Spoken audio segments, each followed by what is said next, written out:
All right, so let's shift and talk specifically about COPD patients who are, their exacerbations are frequently associated with hypercapnic distress. How would you guys describe your approach to these patients in terms of a continuum when they present to the department with an exacerbation? And I know, Bobby, this might be a little bit difficult for you in the ICU, but we'll start with the ER guys. So Jeremy? ABCs, right? So the first thing I'm doing is I'm offloading their work of breathing, and I'm doing it in the least invasive way possible. And so for me, that's high velocity therapy. And what I'm always doing concomitantly with this is I'm trying to decrease their systemic oxygen consumption, which will also decrease their tissue production of carbon dioxide. So when I've got a sick COPDer, it's high velocity therapy plus either bolus dosing or a continuous infusion of a medication to chill them out, to help them tolerate temporarily that low pH and that high CO2, that acute hypercapnia. So it's high velocity therapy, maybe bolus dose of a low amount of morphine, or if it's available, a dexmedetomidine infusion. Every once in a while, maybe a bolus of Haldol as well. And I'm giving them time. I'm not a big one for checking a bunch of blood gases, so I don't really feel the need to stick them on a therapy and check a blood gas to confirm. It's stick them on the therapy, help them relax, let them know that they're in a safe place where they're going to get better, and then keep a close eye on them. And Mike? Yeah, I think that's a really good point. I think that because the emergency department is such a imperfect environment in terms of undifferentiated patients showing up with a wide variety, sometimes mixed disease processes, I really do, and when I have residents or our colleagues that are less experienced with it, describe high velocity therapy as in many ways a win-win-win scenario, because it's something you can comfortably and easily start.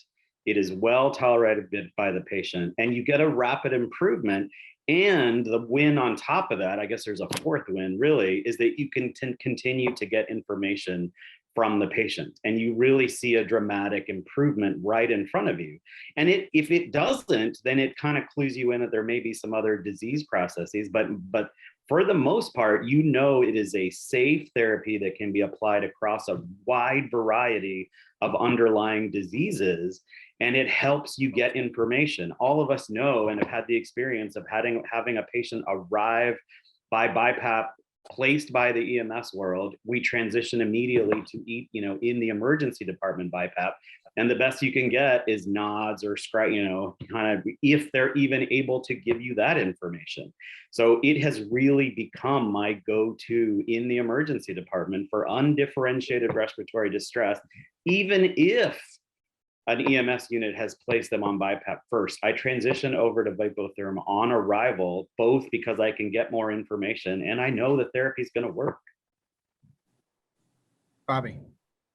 Yeah, I mean, being in the ICU setting, it might be slightly different, but a lot of times it's very similar because the patient could be, doing okay, and then suddenly they crash, and it's just like, it's like a brand new patient. And so a lot of times that's our first line. We'll put them on the high velocity, or we'll even pre-ventilate them with the high velocity before we intubate them. The technology, so we had the pulse oximeter obviously for all these years, and we always had a question of how do we measure end-tidal CO2 when they're on the high velocity. So we've been using the TCMs here from Stentec. So now I know what the CO2 is, which is on the spot, and the pulse ox, and they're on the high velocity, which is just like, it's beautiful. So that was always the one thing that I could never check. I mean, you could look at the mental stats improving. You're like, okay, they're probably not having CO2 narcosis. But one of the things that we do, so when they're on the high velocity, what's the safe time to send them to the floor? Not that I want to jump a few things, but we usually monitor them to a point where they're on a flow of less than 40 liters and 60% oxygen, then they can go to the floor. So so we monitor the more acute sick ones, and then the rest of them go to the medical floor.